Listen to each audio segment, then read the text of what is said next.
Yeah, hi. So, yeah, this is not going to be such a colorful talk compared to just now. So it's going to be a bit dry.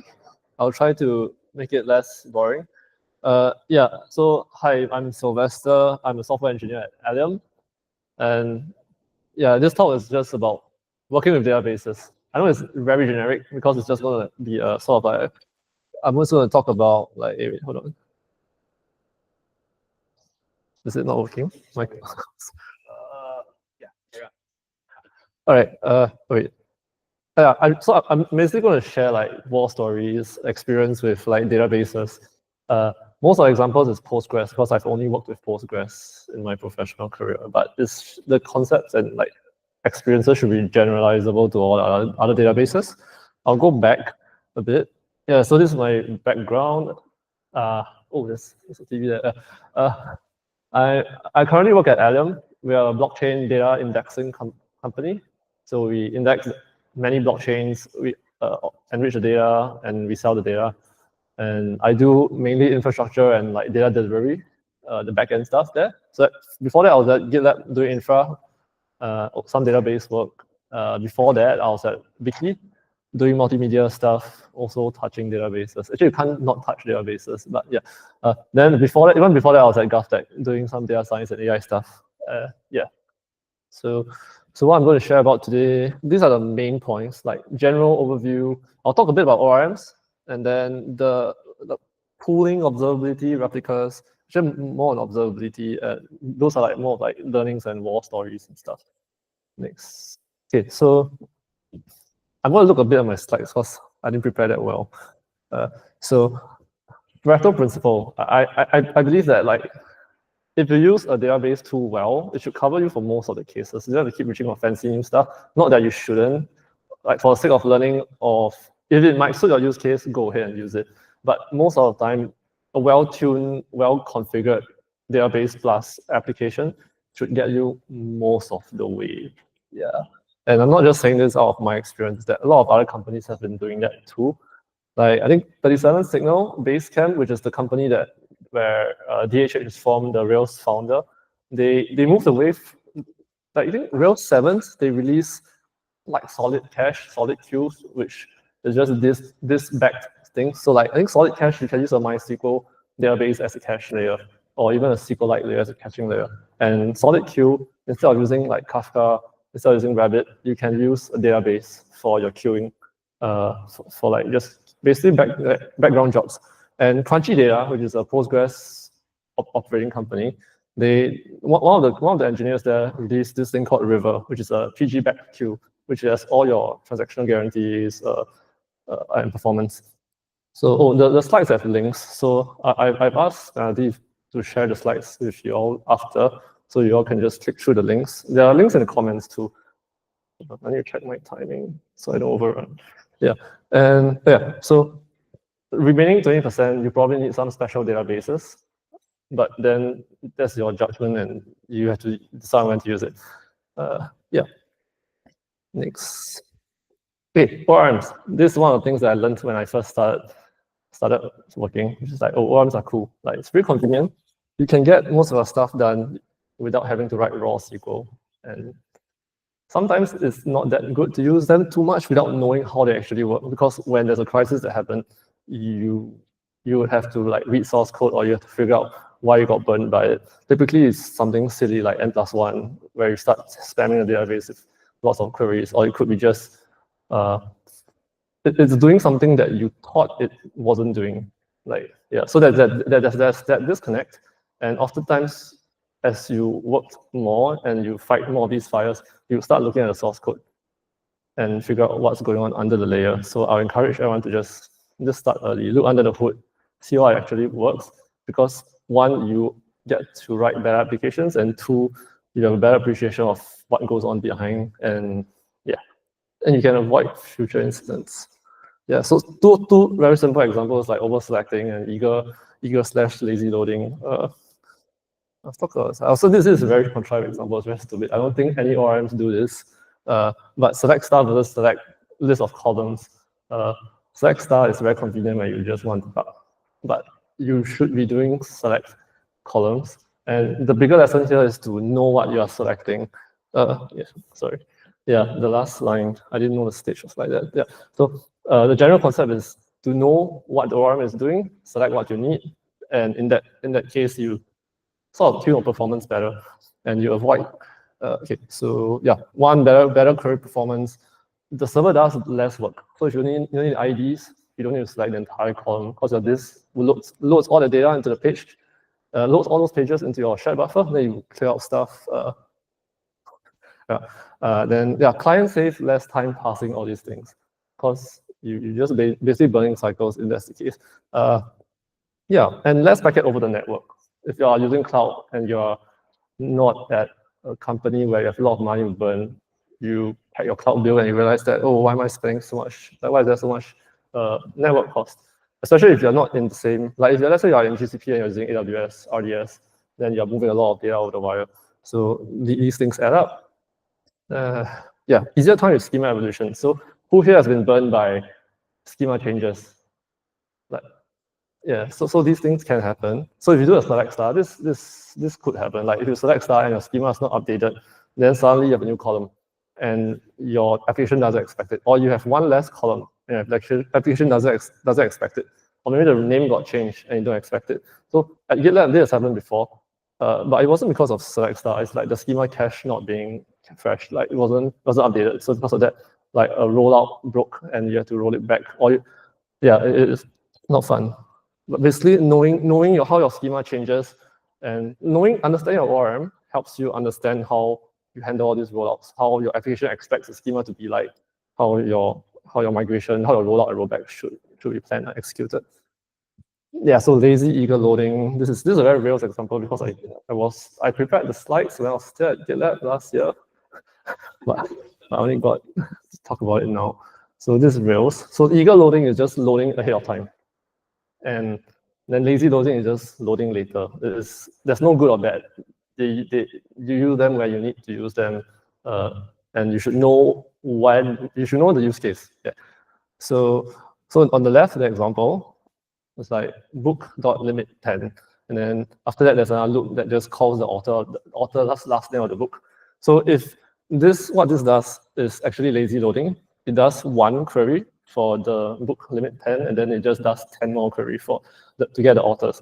And whereas like in Rails, if you use includes author, it actually preloads and it prefetches. So it makes 1 plus 1 queries. So I think one query is for the books, then the next one, it actually batches everything together. I think Rails has a lot more things. So like the link at the bottom, you can click it out. There are a lot more variants of how you can do this. I think there's like includes, and there's also like relations. I'm not sure. I haven't written Rails in a while, but yeah. Yes. So this is like the difference between. So on the left, this is lazy. Then that one is no. Yeah, this one is lazy. That one is eager. This one from Grok. So like you can probably read it later. But in general, there's no good or bad. It's just comparison. So like memory usage, you might see higher is bad, but then there's also a trade-off where like you actually get you patch it up front and you minimize the number of like back and forth, which is the like network round trips. And yeah, you kind of need to think through your use case. Sometimes you want to fetch everything so that you can cache them and you can reuse it. Sometimes in some certain cases you might not use the data that you want to fetch, so you might fetch it as you go. Yeah. Next. Oh yeah. So why is n plus 1 bad? I mean, on is linear, and like that's not actually that good, depending on the context. But in this case, you're doing a lot of things n times. So one is like network round trip. And network round trip is not free because you go over the wire and back, then you hop the connection, you hop the connection. So instead of like making one optimized call, and then you let go of your connection for something else to use, you actually hop that connection for like n back and forth, which then if you're scaling up, you will feel that pinch. Like things might time out suddenly, and you're like, oh, why am I waiting for a connection? Why is my connection pool timing out? Yeah, it could be this. Then query parsing, query planning, execution. On the database side, it is a bit more Postgres-y. I think MySQL does it too. I don't think in like a NoSQL, I'm not sure if NoSQL has this, but I'm pretty sure most of them do some sort of parsing, some sort of planning optimization. So you're actually repeating this multiple times. I think if you have prepared statements, you might get around with it, but I believe there's literature on this where like using a prepared statement 10 times is still slower than using one optimized query for like a bulk amount of things. Yeah, and if you don't believe, just go and benchmark it. Yeah, it's fun. It's a good exercise. You learn about like all these things. So I encourage you to like don't take my word for it. Just go and test it out, but not in production. Then this cache, this reads overhead. So like I think this is more of HTTPs, like physical disk spins, and if you want to search something up, and you can select it in one sweep, it's probably more efficient. But I think now there are more kinds of disks, and some things are also in cache. But in general, when you ask a database to do a similar operation 10 times, it's going to be less efficient. That's the main takeaway. And transactions overhead. How do I put this? Most stuff now, especially ORMs, at least in Rails, there's like it's just wrapped in transactions, and transactions are not free as an overhead. And with transactions, then you get the risk of things like more locking. This once again is a bit more Postgresy, where depending on your isolation level, you might get it just slows down the database, and there's more overhead. It's like I don't want to go into like the very nitty-gritty sort of stuff here, but just ChatGPT it. Like ChatGPT teaches you everything if you just give it the. Yeah, so I won't talk about pooling. This one's more production, more stories, like actual like things that I've dealt with. Sorry. Yeah, so connections are not cheap, they're not free. When you play around with the application, you're gonna get like you'll be like, oh yeah, why not just another connection? It's fine, right? I only have 10. When you do PG stat activity, you can see everything in one screen. But have you ever like if you've gone into a production database and you run PG stat activity, you take forever to scroll to the bottom in a busy database because it's going to have a lot of connections and they'll be running a lot of things. So yeah, in PG and although in PG, sorry for more Postgres. One connection is one server on the back on the one process on the server side. So it's quite heavyweight. I think MySQL, one connection to the backend is one thread, so it's a bit lighter. But there's a trade-off there. I'm not going to go into the detail. And there's like limits. So I think the second row are limits I copied from the RDS website. Yeah, it's around there. So there's a limit to how many connections you can open up. And you might think like, oh, 100,000 is very few connections. It's a very few connections. It's a lot of connections. I'll never hit that amount. Then you hit that amount. And then you're like, oh, shit. Yeah, so these things can happen. And also, burst and connection scaling often leads to memory pressure because, like I said, one processor, right? In PG, processor is not that cheap. In this slide, if you go to the slide that will be shared later, there's like a couple of links in the comments that are like people's like benchmarks on like how expensive a process is. Even idle connections are not cheap. Idle connections occupy memory, occupy CPU cycles in your server, so they're not free. Yeah, it's on the link. I'm not going to click them open now, but yeah, just check it out later. And yeah, so pooling means sharing your connections, and most of the time, not every single thread of operation will need the connection. You might be doing like, I don't know, JSON parsing. You might be doing giving a response back to your requester. So in that case, not every thread of operation needs a single connection. So you could share them. And this comes out of the box most of the time, in my experience. Like Active Record in Rails, there's some pooling. I think in SQLX, in Go, there's some pooling. I'm pretty sure the Python stuff has pooling too, like things like and yeah, they probably have some sort of pooling built into it. And even if there isn't, there's probably someone who has written a library that you can just plug it in, and it's probably battle tested. So you should do all those. So the bottom part is more server side. It's a bit more ops related. So external pooling, which pulls not an application. Because think about it. If your application, you can pull like, let's say you have like, I don't know, like 5, 10 threads on one application and you pull them. But what if you have many applications, it's like hundreds of pods, then it's not going to scale. You still have like 100 times your connection pool. And that's if you're only lucky, if you're lucky, it's only 100. You could have more, right? So So then you need something that pulls externally from your application. So there's, I think, Proxy SQL is the MySQL version of PG Bouncer, which is the Postgres one. Or if you're on, I think RDS, this is not a plug, but just more for general knowledge, so that helps you. Like there's RDS proxy if you're at the Amazon ecosystem. So this external pullers pulls all the incoming connection from the application side, which gives you a bit more flexibility in terms of doing things like bulk heading. So let's say you have a database where everything goes to. So in GitLab, this is not private information. This is open source news. They run a lot of. They primarily have 2 or 3 databases, like primary instances, like one for CI stuff, one for main stuff, and I think one for security stuff. So the main database gets web traffic. Then it also gets like background jobs. So like everything that needs to write to the primary goes to the primary. So because of that, you can't just share one connection, one PG Bouncer pool, but because like of the nature of the work. So background job tends to run larger, longer requests, whereas on the web service side, they'll probably be faster and maybe more read focused. I'm not sure. So bulk heading means that you can have a pool that is dedicated to your web services, and you can limit that pool based on like, you might want to prioritize web services, like meaning your front-end responses, over your background jobs. Because background jobs, you can take some time to process them. You can let them wait. It's all right. There's some retry mechanism, blah, blah, blah. But our users might not be happy to retry. They want to get their stuff fast. So you might have a connection pool that has a larger size for like serving the web stuff, whereas your backend might be a separate PG Bouncer pool. Same instance or different instance, doesn't matter, but configured in a different manner, maybe with a smaller length, so that you can control like when something goes down, it's limited to that pool. So so like example, backfill jobs.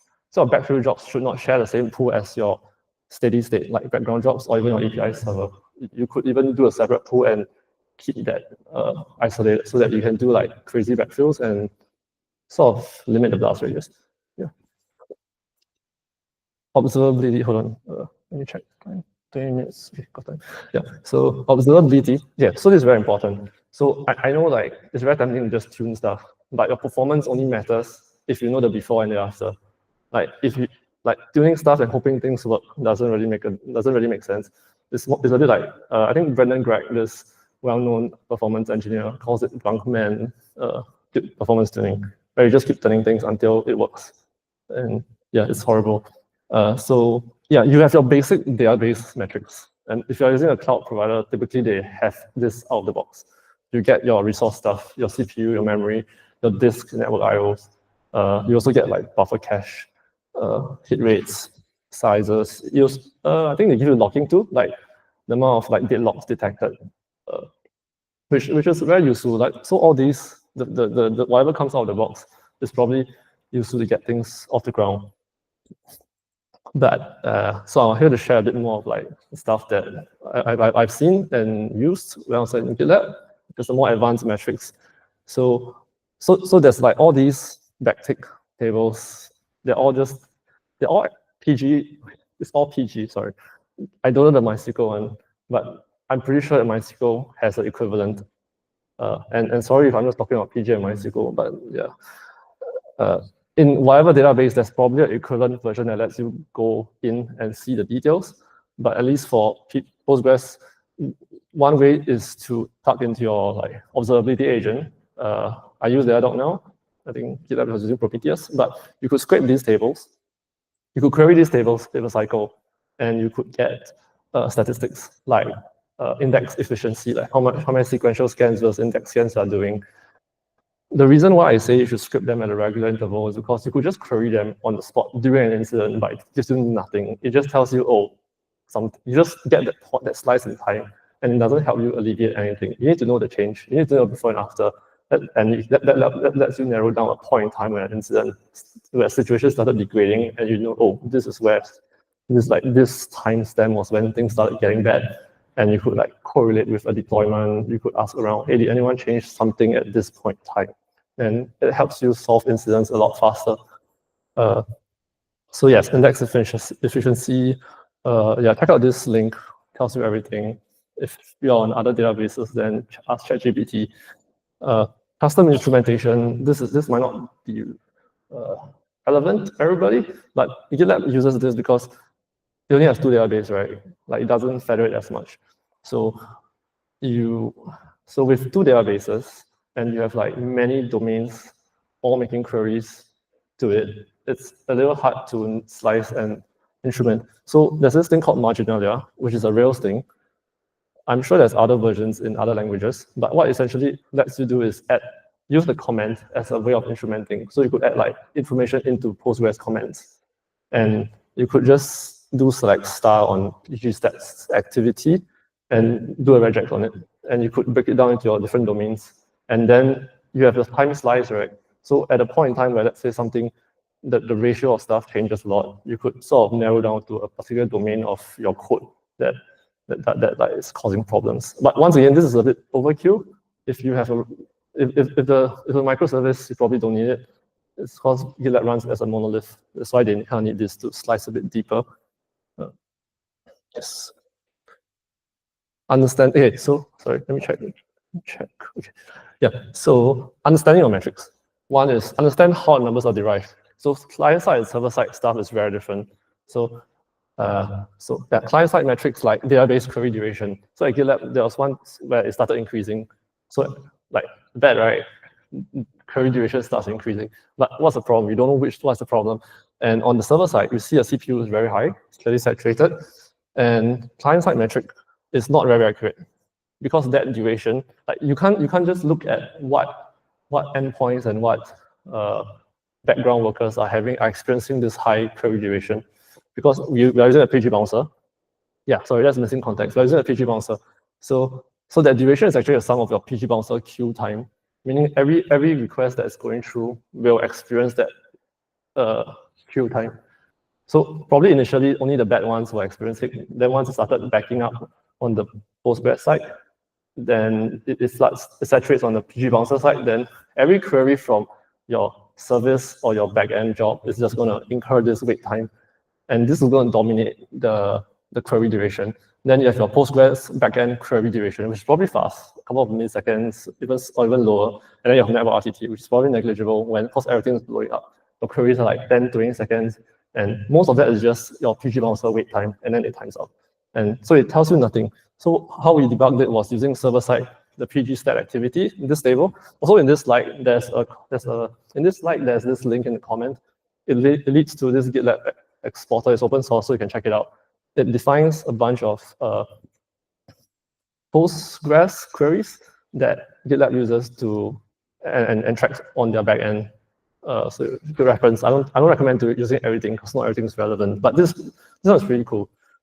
So what we did was look at the dashboard for this activity, and we could see at one point in time, one of the background workers started having very high backend time. Because PG stat activity measures server-side time, rather than it excludes your PG wait time, which means because your client observes everything is bad, right? Every client is complaining, but on the PG side, only a few backends meaning the query running is actually suffering. Then you could narrow those down using this method. So yeah, this is not meant to be prescriptive. It's meant to be like just an example of what you could do. So with like if you understand your database well, you could go into all this and solve problems better, I guess. Last one is replicas. Let me check. Okay, this will be fast. Okay, replica. Oh, sorry. Okay, so replicas. Yeah, so separating reads and writes. This one, I don't think once you scale, you probably need to do it.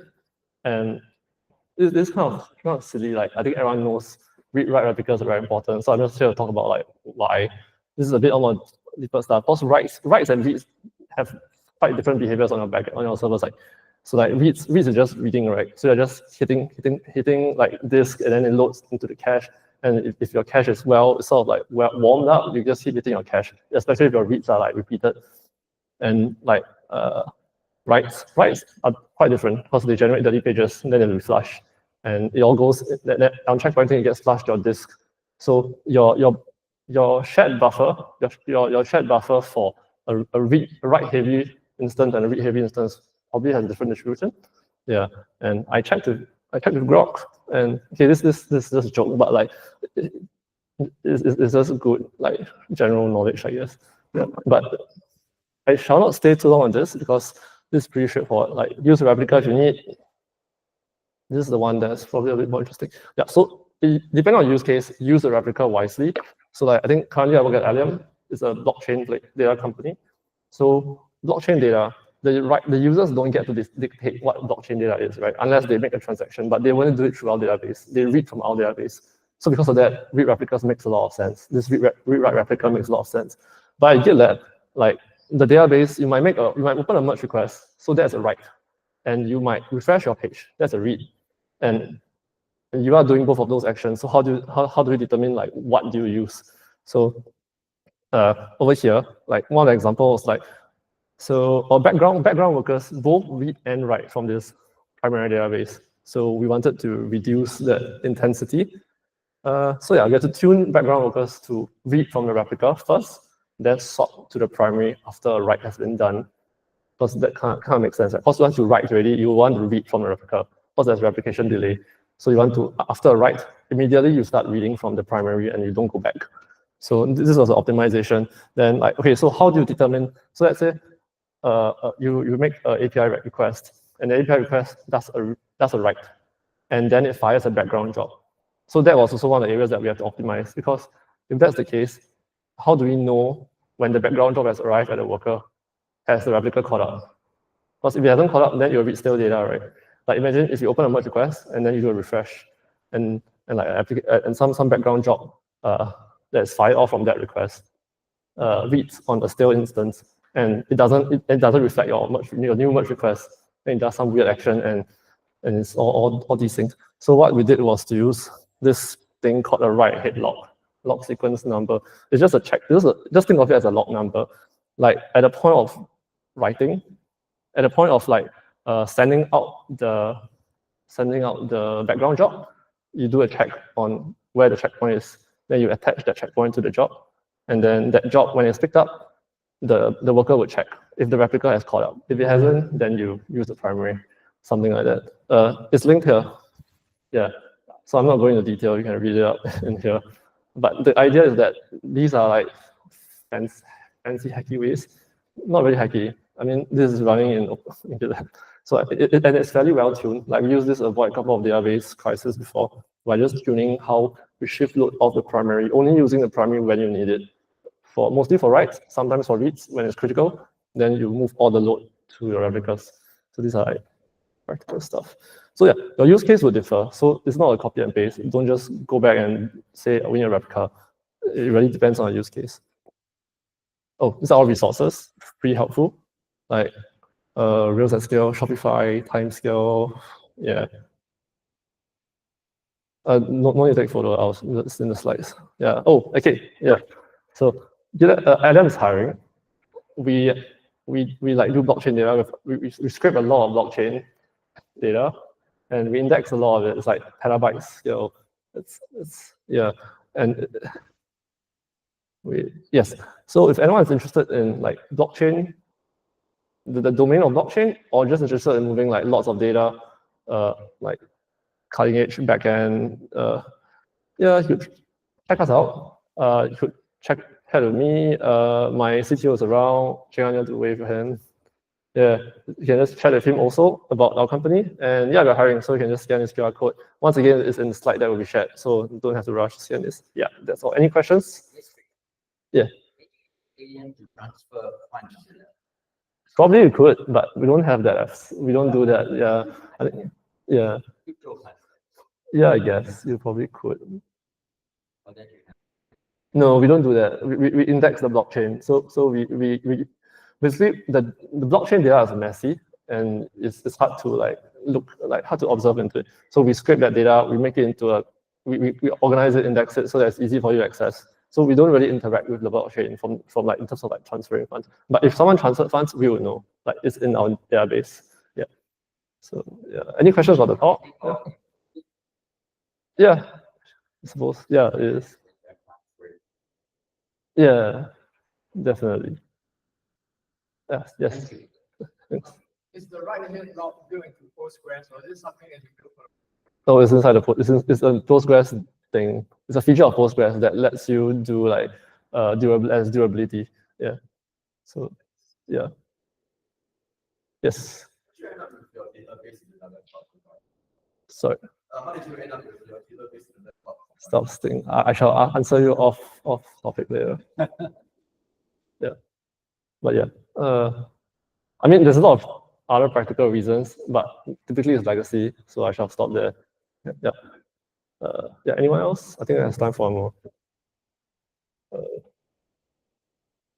Okay. Yeah. Yes. Thank you. No. What is your criteria? How would you choose ORM or even whether to use any criteria or what?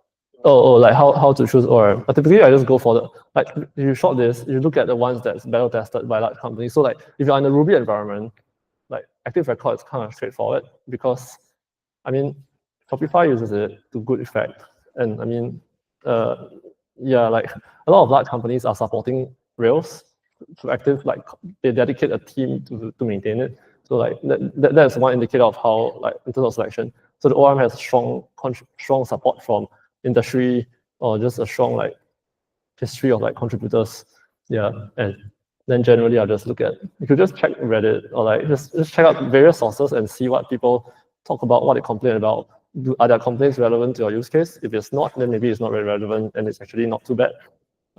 Yeah, and typically ORMs have benchmarks, so you could just compare, take it with a pinch of salt, because benchmarks are always a little sanitized. Yeah, but that's probably one way we go about choosing it. Yeah.